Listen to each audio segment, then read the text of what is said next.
Olá pessoal, tudo bem? Aqui é o professor Álvaro, então vamos lá para mais uma aula.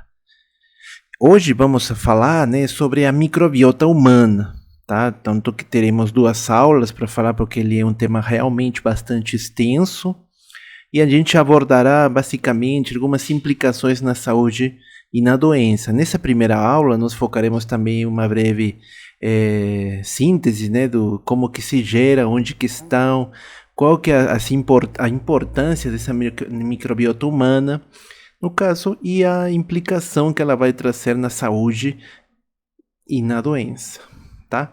Quando a gente começa a falar de microbiota, aqui na nossa disciplina de microbiologia, nós devemos entender melhor o que? A taxonomia. O que é a taxonomia? Geralmente a gente vai falar dessa taxonomia, como que ela está basicamente enquadrada, no caso. Como que ela vai estar enquadrada, cada tipo, de bactéria, de micro-organismo presente aqui no mundo. Então vai estar separadas em domínios, no caso, que são os mais comuns que nós conhecemos, Eucária, Arqueia, e as bactérias. Praticamente esse aqui que mais a gente vai falar dentro de todos eles. Aí outra coisa importante no filó, nesse filo, no caso que a gente vai ter as proteobactérias, que é o que a gente vai estudar hoje, já que dentro dessas proteobactérias a gente tem bastante bactéria que faz parte dessa microbiota ou flora intestinal, como normalmente se conhece. Tá? Então, dentro delas, vamos ver as classes, as ordens, a família, o gênero e as espécies. E como normalmente ele é distribuído e classificado, A gente chama as características taxonômicas, na taxonomia dada por um pesquisador, no caso, que era Linnaeus. Aqui só mostrando, já entrando somente no domínio das bactérias, viu, pessoal? Somente bactérias, você pode ver que temos as principais delas. Obviamente tem várias, algumas são patogênicas, outras não.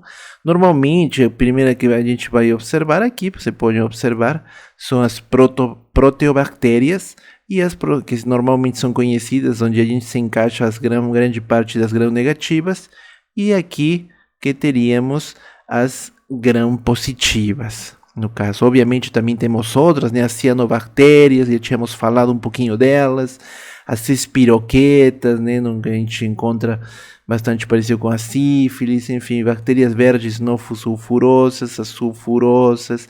Então, cada um desse domínio que está integrado por essas bactérias, elas têm representantes na qual são específicos para cada função que elas desenvolvem, no caso. Até a gente pode ver que temos algumas que são características pela temperatura, lembra as propriedades físicas, os fatores físicos, que elas estão submetidas. Então a gente encontra de tudo aqui, tá? Então vamos começar falando dessas proteobactérias, no caso. Essas proteobactérias estão dentro, no caso, do domínio das bactérias. Elas, como nós estávamos falando, inclui a maioria, no caso das gram-negativas presentes, já dentro de gram-negativas a gente vai encontrar bastante coisa, que podemos observar aqui, dentro das gram-negativas.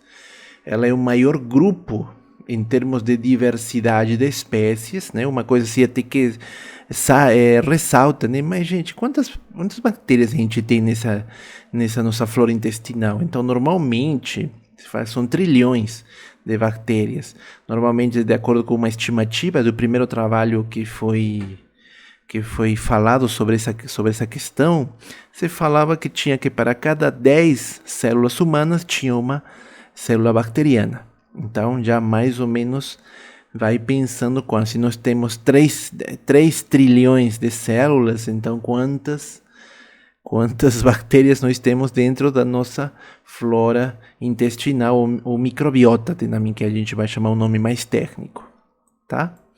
E, no caso, uma coisa importante aliás, é a parte mais importante dessas bactérias, dessas proteobactérias, é que a partir delas, no caso, surgiram outras estruturas importantes em células eucariotas, no caso, como são as mitocôndrias. Quem diria, né? Sabe, a mitocôndria, aquela organela importantíssima, ela surgiu através de uma protobactéria, já que antigamente muitos dos eucariotos eles não tinham essas organelas. Então, essa a origem dessas mitocôndrias em eucariotos se deu derivado de proteobactérias por um processo de endossimbiose, no caso, né? Aqui estou podendo mostrar novamente os domínios das protobactérias dedicadas a cada uma. Por exemplo, eu coloquei 3 exemplos aqui. Observa a Neisseria gonorrhea, que é causante da gonorreia.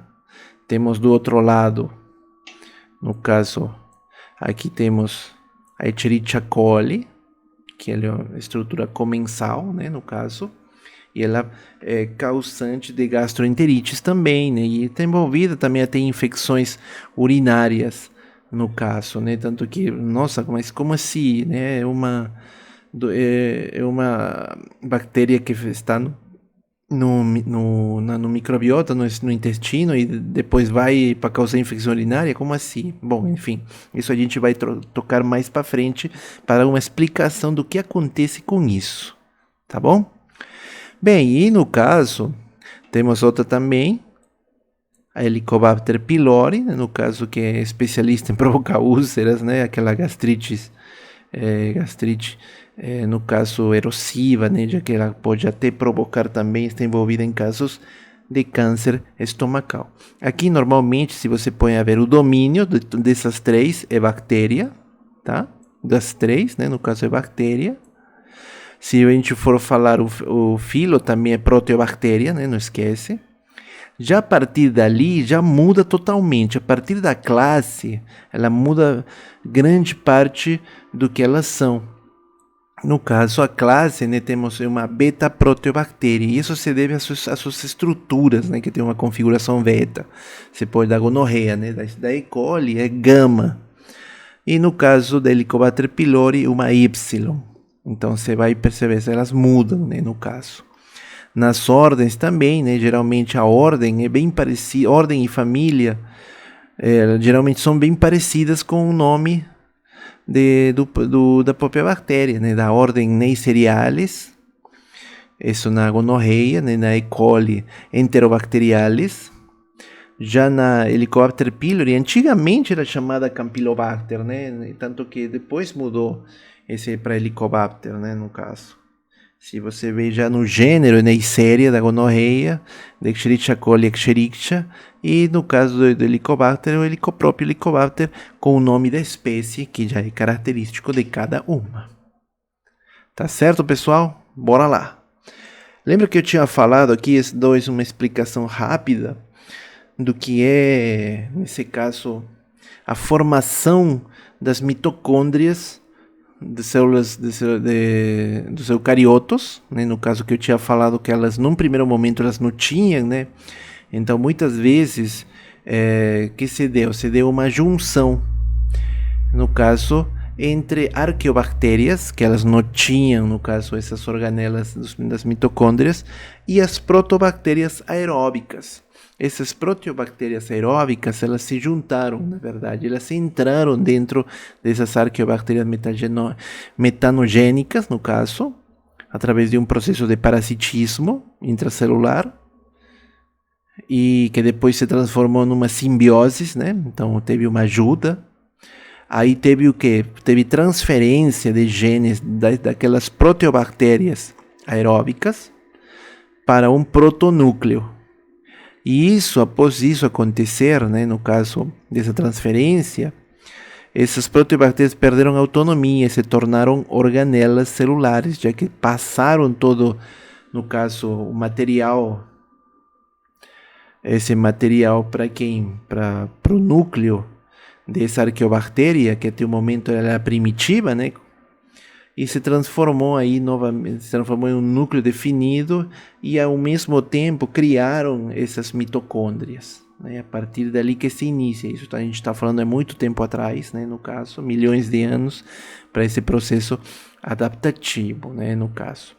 E a gente tem todo esse monte de informação e onde a gente vai poder aplicar isso? A gente vai aplicar isso mais para frente, tá? Porque é na questão, como no início da aula nós falamos, quais são as implicações na saúde e na doença, porque quando você fala de microbiota, a gente vai ver que tem muitas dúvidas surgindo, né? No caso, a gente vai pesquisar, quando a gente foi pesquisar sobre isso, a gente encontra um monte de informação, muitas delas erradas ou mal interpretadas, então a gente tenta dar uma melhor direção, um encaminhamento também, né? Porque tem coisas na literatura que, apesar de serem verdadeiras, depende muito do entendimento como você leva isso, que é na aplicação para a saúde, no caso, tá?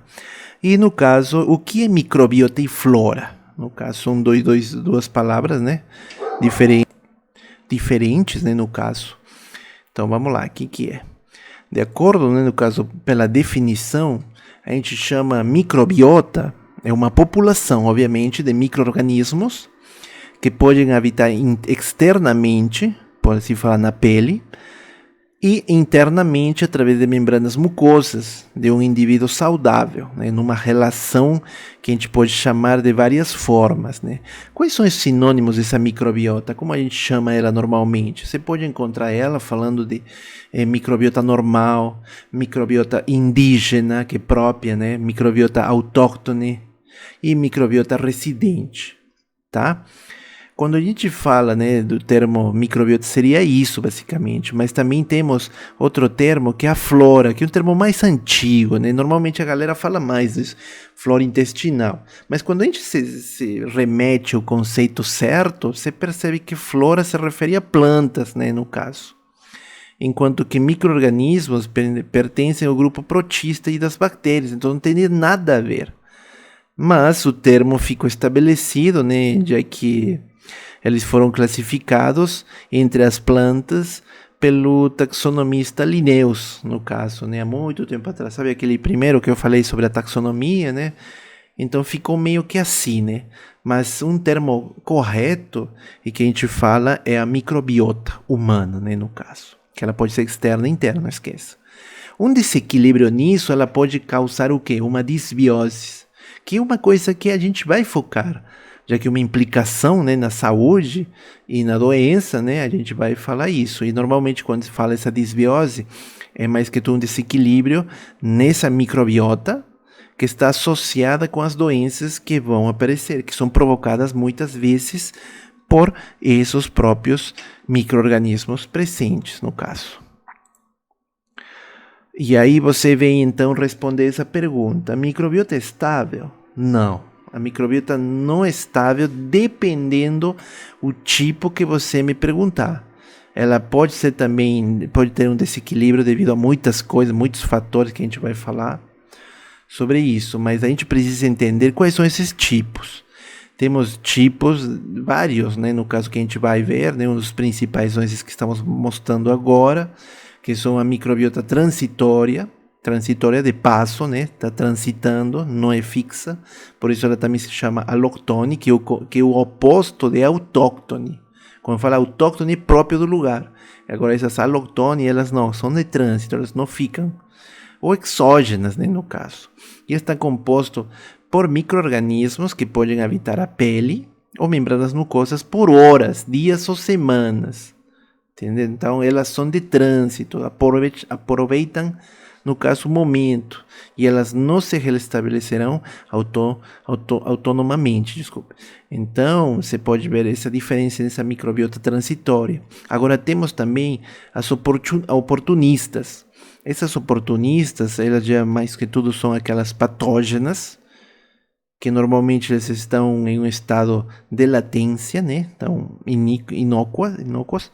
E, no caso, elas normalmente observam, né? Ficam observando até acontecer alguma coisa que ajude elas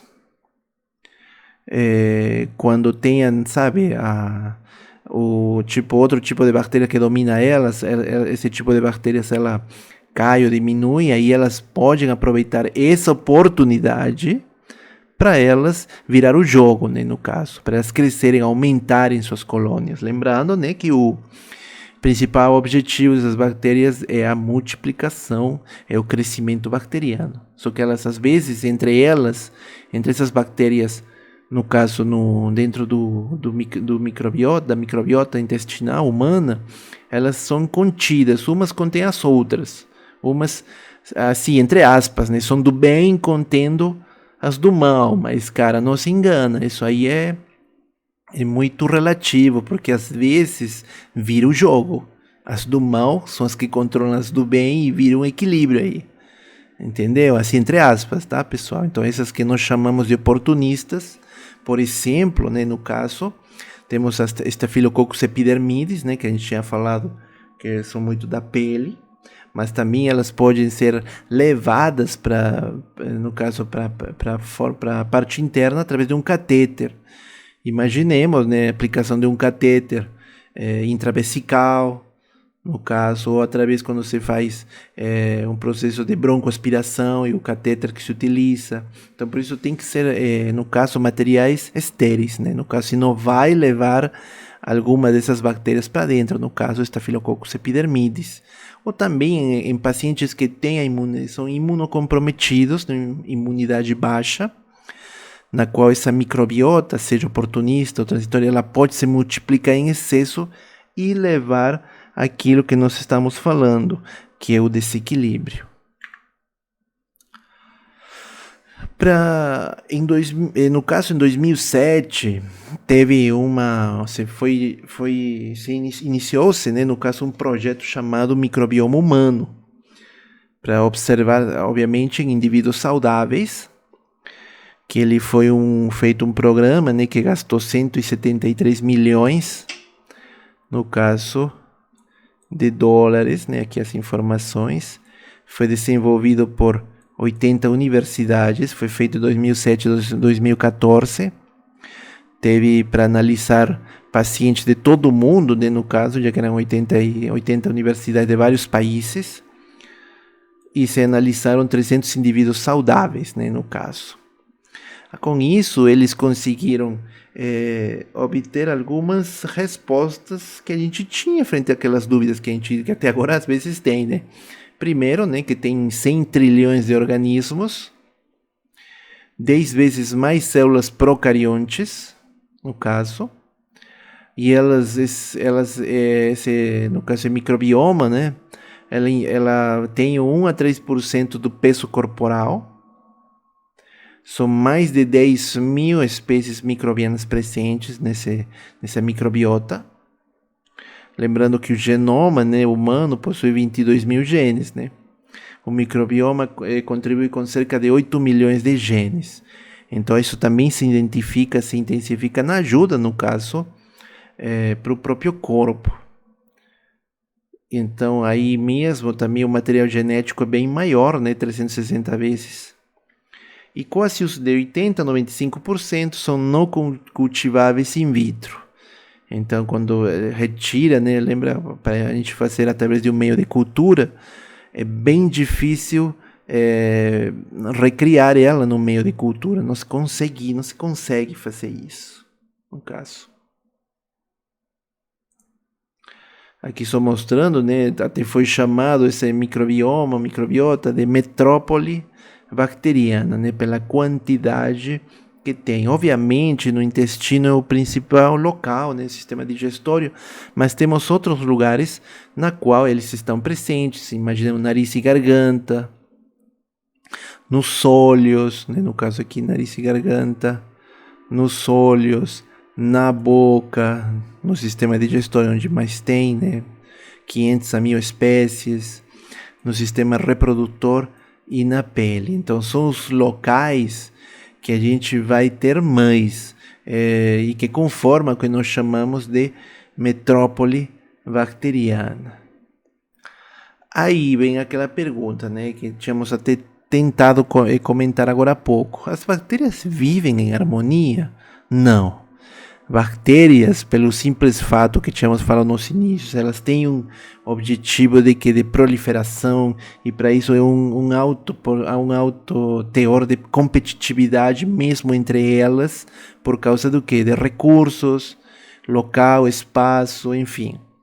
Então isso leva, no caso, a essas próprias bactérias a criarem alguns mecanismos que ajudem a quem? No transporte de substâncias, no caso.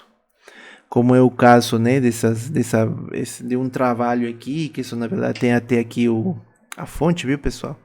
Esse trabalho ele pesquisou, no caso, a produção de algumas proteínas que a gente chama T6SS, que são produzidas, na verdade são várias, né? T3SS, T4SS e a T6SS, que são encarregadas de transportar, no caso, nutrientes de fora da célula para dentro da célula, né? Lembra que tínhamos falado, né, que tem todo um envoltório celular, que tem as bactérias, que às vezes isso dificulta a entrada, né? Então, através disso, elas conseguem ter, no caso, essa transferência. Então, aí teve, né, no caso, alguns problemas entre algumas dessas bactérias. Por exemplo, a Xanthomonas citri. Com quem? Com a Escherichia coli. Então, é uma guerra entre essas duas, para ver quem consegue. Tanto que elas foram, dentro de todas essas bactérias, obviamente, as que começaram a produzir esses fatores, né, que a gente falou do T6SS, no T4SS e o T3SS. Tá? Que isso é muito importante, no caso, para transferência de substâncias de fora para dentro da célula bacteriana, tá? É importante vocês darem uma olhada nesse trabalho, é importante. Algumas definições a mais, quando a gente fala desse microbioma bacteriano, podemos observar, no caso, temos o termo simbionte, que ele caracteriza um organismo que vive em associação com organismos de outra espécie. Obviamente vive em associação, né? Então, beleza. Dentro dela podemos ter aqueles que são ectosimbiontes e os endosimbiontes. Os ecto, né? Ecto é de fora, no caso, que estão sobre, no caso pode ser na pele. E os endosimbiontes que estão dentro, no caso. Aí vamos ter os parasitas, que causam dano hospedeiro. Normalmente eles são transitórios, podem ser também. Temos os biotróficos, né, que comem células vivas ou dependem delas, né, no caso para sobreviver, para se reproduzir. E aqueles parasitas necrotróficos, que comem células mortas ou precisam matar o hospedeiro, né, para fazer um processo de reprodução. Temos também o comensal, né, que vive em associação sem causar dano ou benefício para o hospedeiro. Tá? Então ela fica na dela, né, no caso. E temos também as mutualistas, na qual tanto assim como beneficia os organismos onde ela se encontra, né? Então, tanto ela como o organismo hospedeiro se beneficiam, né, no caso. Obviamente, pessoal, que pode ter transições entre esses modos de vida acima, né, no caso. Então, como que tínhamos falado agora há pouco, às vezes aqui a gente pensa que é uma bactéria do bem, porque controla aquelas que são mais patogênicas, vira o jogo. Então ela se torna patogênica, e aí vem a outra, que antigamente era do mal, a controlar ela, né? Então essas transições é normal no caso, né? Então uma que era parasita pode se transformar em comensal ou em mutualista, e a mutualista se transformar em parasita, tá? Olha como que é complexo esse trem, tá? Beleza, vamos para a próxima. Como a microbiota pode ser afetada? E principalmente desde quando? Quando a gente começa a falar disso, a gente tem que lembrar basicamente que um hospedeiro humano, ele tem diferentes fases da vida dela, né? Desde que é recém-nascido, até uma criança, adolescente, adulto e idoso. Então, nessas fases da vida, essa microbiota também pode ser afetada, né? Na verdade, pode mudar muitas vezes. Assim mesmo, também o estado nutricional, estilo de vida, dessa pessoa também pode mudar, se ela toma algum tipo de medicamento, afeta tudo essa microbiota, independente também da fase da vida do paciente, que dependendo, né, pode ser trágica no caso. Isso desde quando? Desde que nasce, que acontece esse tipo de problemas. Esse aqui é um trabalho feito, no caso publicado, né? Tem aqui os dados aqui para vocês observarem, tá? Na qual eles identificaram um microbioma humano, né? Onde eles falam que ele é altamente personalizado, né? Isso vai depender, no caso, se ele, no caso, é ectossimbionte ou endosimbionte, né? Lembra que tínhamos falado, né? Então aqui nos mostram, você pode ver aqui os gráficos de queijinho, né?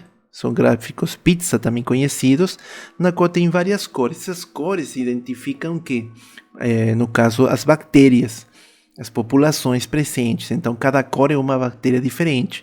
Só para você observar aqui que essas mudanças que acontecem entre duas pessoas que são totalmente diferentes, do mesmo gênero, imaginemos mulher, feminino, né? No caso, né, a mulher número 1 e aqui a 2. Então você pode observar que, no caso, ela tem diferença sim, tem umas diferenças nessas populações bacterianas, nessas microbiotas na cavidade oral. Tá? Assim, grande mesmo, né? Depois a gente vai começar a falar na próxima aula, a gente vai falar sobre quais são essas populações que mais estão dentro da cavidade oral, tá? Igualmente aqui do esôfago, tá? No caso do esôfago, a pele, a vagina, que são bem diferentes. O cólon, né, que normalmente, né, isso também é mais característico, o que menos se assemelha com todos, tá? Na verdade, quase todos eles, né? Essas diferenças nas cores que estamos observando, né, nos gráficos em pizza, né, representam, né, diferentes tipos de bactérias, no caso, como tínhamos falado. Como se forma essa microbiota? Como que se forma? Normalmente, quando a gente fala, né, da placenta, né, um ambiente estéril, né? Mas uma vez que tem dado o nascimento, seja por parto natural ou por cesárea, né? Que se inicia essa formação da microbiota, porque esse recém-nascido ele tem contato com quem? Com todo tipo de no caso, bactéria ectossimbionte ou endosimbionte, no caso. Aí podemos observar, né, de acordo com esses dados, no recém-nascido, principalmente na cavidade oral, depois de 24 ou a cada 24 horas, tem formação de streptococcus, isso na cavidade bucal. E depois teremos, dentro disso, teremos os facultativos. Lembra que tínhamos falado os facultativos, seja, no caso, pH, seja oxigênio, enfim.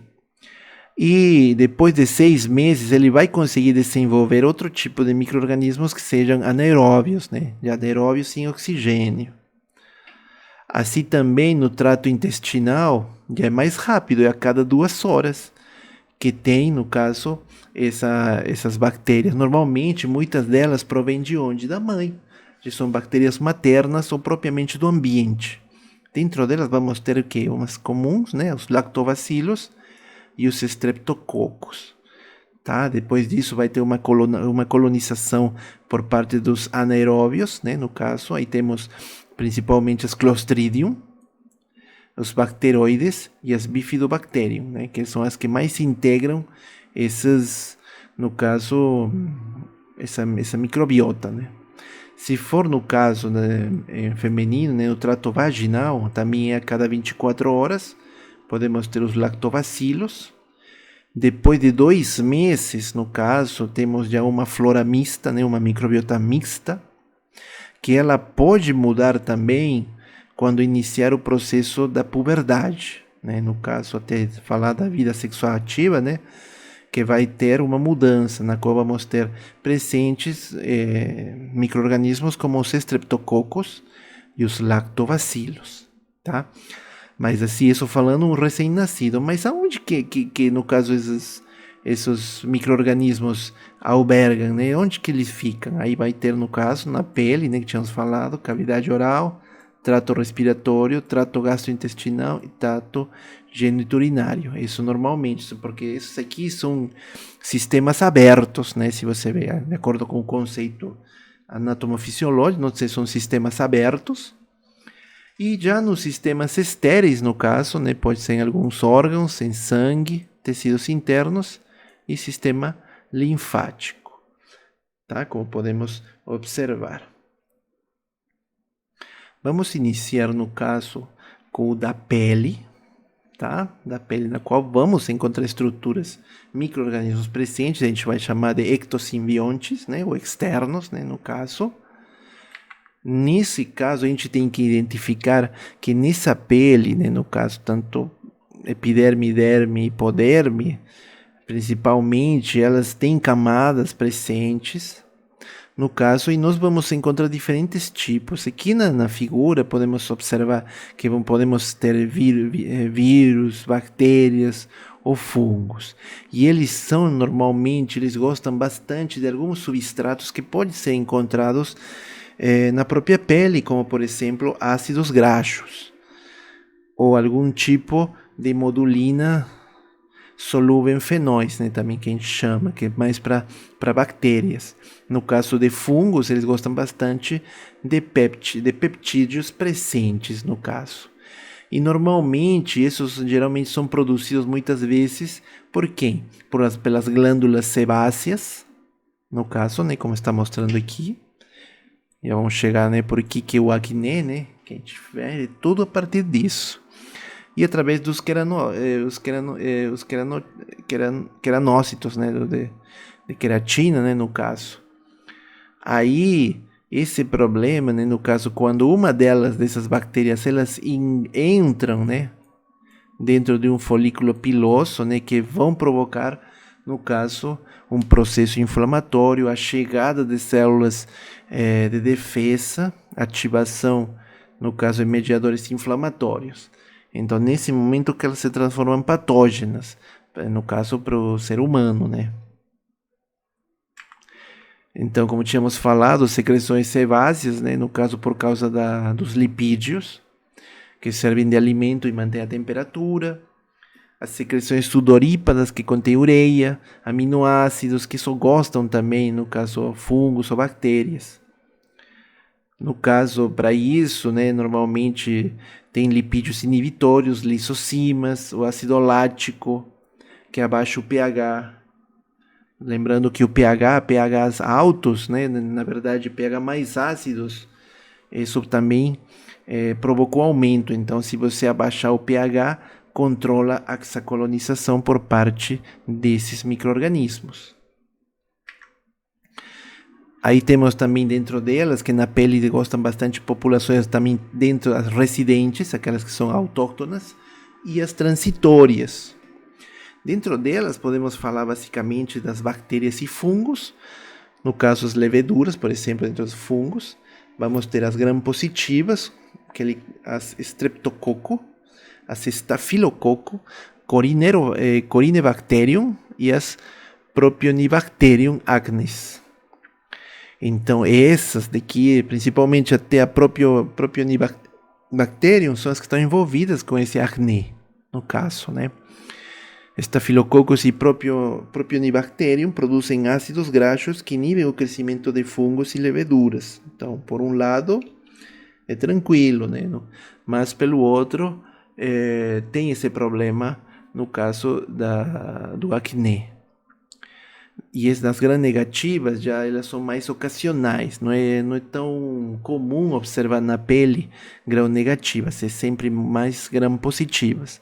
Se for no caso, as ocasionais é a Escherichia coli, né, gram-negativa,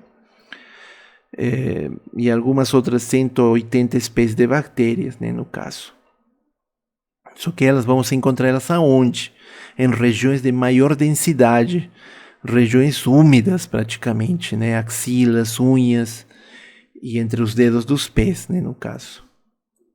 E elas, queira ou não, também ajudam a proliferação de outro tipo, no caso, de micro-organismos. No caso, a bactéria também ajuda o fungo a se desenvolver. Então, olha como é que é.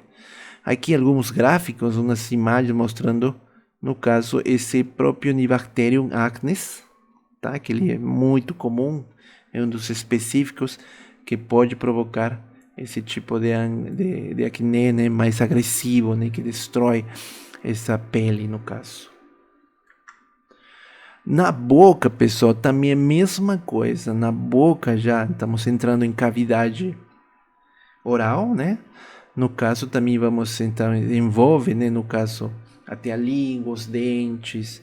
Mas na boca a gente vai encontrar também bastante dessas bactérias. Podemos observar que tem em grande parte as Corynebacterium, os Streptococcus são bem parecidos. No caso, aí vamos ter alguns casos de neisserias, mas geralmente a gente vai encontrar leptotríquias, no caso. Tem mais o que? Corynebacterium, Streptococcus e alguns tipos de haemófilos, mas mais Corynebacterium e Streptococcus estão mais presentes, né? Que são, no caso, essas verdes aqui e essas rosinhas também presentes, né? Que são geralmente as bases, né? Que está mostrando aqui, essas bases aqui. Tá, pessoal?